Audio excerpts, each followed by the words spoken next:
लोगों को गिरफ्तार किया गया है। जैसा कि आपको पता होगा, वीपीएन को लेकर एक नया मामला चल रहा है सऊदी अरब में, और काफी लोगों का सवाल ये भी है कि भाई सऊदी अरब में अब वीपीएन बंद हो गया है, काम नहीं कर रहा है। काफी लोगों का सवाल ये भी आया, और जो लोग भी वीपीएन को सेल करते हैं इंटरनेट पैकेज चलाने के लिए, उन लोगों का भी मैसेज आया है, और एक आदमी का ग्रुप चलता है, वो इसका कारोबार करता है। अभी उनके तरफ से भी मैसेज आ गया कि भाई जो कुछ वीपीएन हम बेच रहे थे वो काम नहीं कर रहा है, कुछ वीपीएन उसमें से। तो क्या माजरा है, क्या सही में यहाँ पे वीपीएन बंद हो चुका है? और काफी लोगों का सवाल ये भी रहता है कि भाई जब वीपीएन इतना ही ज्यादा खतरनाक है तो प्ले स्टोर पे क्यों मौजूद है, प्ले स्टोर से हटा देना चाहिए। उसके बाद काफी लोगों का सवाल यह भी आता रहता है कि भाई वीपीएन का फाइन हम किस तरह से चेक कर सकते हैं, कैसे पता चलेगा कि हमारे ऊपर वीपीएन का फाइन है। तो इस वीडियो को लास्ट तक देखिए, आपको सही जानकारी, पूरी जानकारी दिया जाएगा। और काफी लोग ये भी कह रहे हैं कि भाई वीपीएन को कनेक्ट करने के बाद भी हमें व्हाट्सएप पे बात करने को नहीं मिल पाता है, यानी हम व्हाट्सएप पे बात कॉल नहीं कर पाते हैं।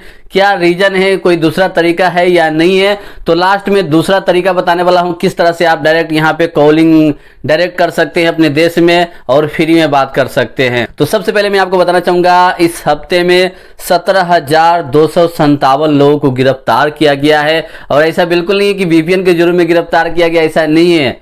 ये सऊदी अरब में चेकिंग चलता है, जब चेकिंग ज्यादा हाई हो जाता है तो इतने ज्यादा गिरफ्तारी होने लगता है, यानी ज्यादा लोगों को गिरफ्तार किया जाता है। और इसमें से काफी लोगों को तरहील करके भेजा गया है, यानी डिपोर्ट करके भेजा गया है, जिसमें से 9,369 लोग हैं जिसको डिपोर्ट करके भेजा गया है। जो लोग भी पकड़ा कर जाते हैं, जेल के जरिए जाते हैं, जिन लोगों के ऊपर कोई जुर्म होता है, अगर आप डिपोर्ट होकर यहाँ से जाएंगे तो दोबारा सऊदी अरब में कभी भी नहीं आ पाएंगे। अगर आप मुस्लिम हैं तो मुस्लिम होने के नाते बाद में आपको 5 साल के बाद आपको टूरिस्ट वीजा भी नहीं मिलेगा, बस उम्रा वीजा और हज वीजा पे आप यहाँ पे आ सकते हैं अगर मुस्लिम है तो, नहीं तो नहीं मिलेगा। तो ये अपडेट है। और यहाँ पे जो बॉर्डर क्रॉस करके आते हैं, जैसा कि काफी लोग यहाँ पे समुद्र के रास्ते आते हैं, और जिन लोगों का बॉर्डर अटैच होता है वहां से चोरी छुप के पैसा देकर पास होते हैं, तो उसमें से यहाँ पे बताया गया है 3,765 लोग बॉर्डर क्रॉस करके ये लोग सऊदी अरब में एंटर हुए हैं। तो इन लोगों को भी गिरफ्तार किया गया है। तो फाइनली हम बात करना चाहेंगे वीपीएन को लेकर। तो वीपीएन का इस्तेमाल जो लोग करते हैं वो कहते हैं भाई कुछ नहीं होता, हम 10 साल से 20 साल से इस्तेमाल करते हैं, मुझे कुछ नहीं होता है। और पुलिस जब चेकिंग करने के लिए पकड़ती है तो वहां पे कुछ नहीं होता है। मैं अपना मोबाइल शो कराता हूं, तो मैं आपको बताना चाहूंगा वीपीएन का इस्तेमाल अगर यहाँ पे अलाउ होता तो गवर्नमेंट का जो भी वेबसाइट है या अफसर है या यहाँ का बैंक अकाउंट है या आप अल्लाजी का या किसी भी बैंक अकाउंट को ओपन करते हैं, तो जब तक आपके मोबाइल में वीपीएन कनेक्ट रहेगा ये एप्लीकेशन काम नहीं करेगा। या गवर्नमेंट का कीवा हो या गोसी हो या और भी वेबसाइट हो, अगर आप वीपीएन को कनेक्ट करके रखते हैं, चालू करके रखते हैं, तो तवक्कल ना हुआ और अफसर हुआ और भी वेबसाइट है, ये काम नहीं करेगा, क्योंकि यहाँ पे बहुत ज़्यादा रिस्क होता है। और सिक्योरिटी के लिए ये चीज़ बनाया गया है कि जो भी यहाँ पे इसको कनेक्ट करके ये एप्लीकेशन चलाएगा या किसी का अकाउंट हैक करने की कोशिश करेगा तो ये काम नहीं करता है। तो आप इसे समझ सकते हैं, यहाँ पे पहले से पाबंदी है, लेकिन पर्सनल इस्तेमाल के लिए लोग चलाते हैं तो चला सकते हैं। लेकिन मैं यही कहना चाहूँगा, अपने मोबाइल में हमेशा के लिए न रखें। नहीं तो एक बीती बात बता रहा हूँ, यहाँ पे एक रोड पे चेकिंग चल रहा था, पुलिस आया और उसके दुकान में एक हुरूब वाला आदमी बैठा हुआ था, तो उसने इशारा से उसको कहा कि यहाँ पुलिस आ गई है, तुम निकल जाओ यहाँ से।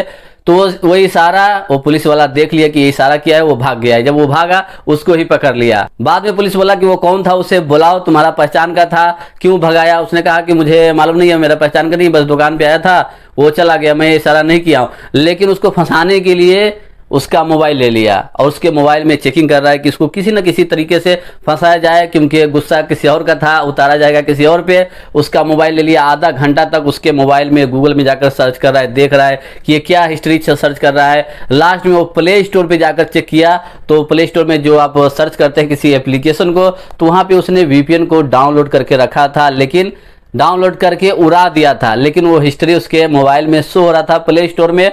बाद में उसको लेकर वो फंसाया कि ये क्या है, तुम वीपीएन किधर इस्तेमाल करता है, क्यों इस्तेमाल करता है? उसने कहा कि मैं इस्तेमाल नहीं करता हूँ, बस मेरा दोस्त बताया है कि ये एक एप्लीकेशन है, वो सर्च करके देखो, तो मैं प्ले स्टोर पे जाकर सर्च किया हूँ लेकिन डाउनलोड नहीं किया हूँ, तो काफ़ी परेशान करने के बाद उसे छोड़ा। तो आप ये गलती ना करें, अगर बाहर निकलते हैं कहीं जाने के लिए तो अपने मोबाइल में ना रखें या उस एप्लीकेशन को हाइड कर दे, बेहतर होगा।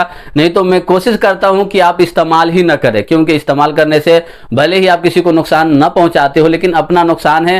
अगर आप अपने मोबाइल में कुछ डेटा रखते हैं तो हैक होने का डर होता है, क्योंकि हम लोग फ्री वाला VPN इस्तेमाल करते हैं, और अगर आप पेड वर्जन इस्तेमाल करते हैं तो वो सिक्योर होता है, लेकिन हम लोग फ्री वाला ज़्यादातर इस्तेमाल करते हैं और सोचते हैं कि हम इससे अपना काम निकाल लेंगे। और जो लोग भी परेशान है कि भाई VPN को कनेक्ट करने के बाद भी हम व्हाट्सएप पे, ईमो पे बात नहीं कर पाते हैं, टिकटॉक पे लाइव नहीं चल रहा है, क्या माजरा है, तो मैं आपको बताना चाहूँगा सबसे बेहतर होगा कि व्हाट्सएप की जगह पे आप VIP ऐप हुआ और एक सिग्नल ऐप है, आप उसे डाउनलोड करके बात कर सकते हैं, नो प्रॉब्लम। वहां पे VPN कनेक्ट करने की जरूरत नहीं है, आप बिंदास बात कर सकते हैं और सिक्योर भी है।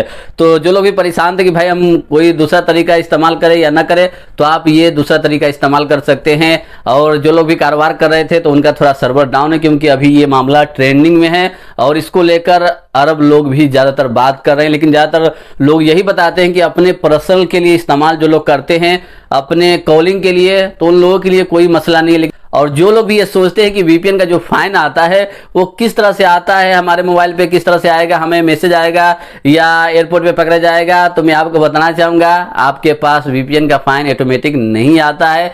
बस अगर कहीं पे फंसते हैं चेकिंग के दौरान तो वहाँ पे तो मुखालफा दे दिया जाएगा, लेकिन ऑटोमेटिक VPN का फाइन नहीं आता है। अगर आप VPN का इस्तेमाल करते हैं, वहाँ पे कुछ अलग एक्टिविटी करते हैं, वहाँ पे अपना ATM कार्ड अटैच करते हैं कोई चीज़ देखने के लिए, तो वहां पे आपका बैलेंस कटेगा अगर आप अपने बैंक से लिंक कर देते हैं। क्योंकि कई ऐसा वेबसाइट है, अगर आप वहां पे जाएंगे, ओपन करेंगे तो वहां पे आपसे मोबाइल नंबर मांगा जाएगा और वहां पे ATM कार्ड का भी नंबर मांगा जाता है कोई स्पेशल चीज देखने के लिए, तो वहां पे आपका बैलेंस कट जाएगा। तो बेहतर होगा कि आप कोई भी ऐसा काम न करें जो आपको नुकसान दे।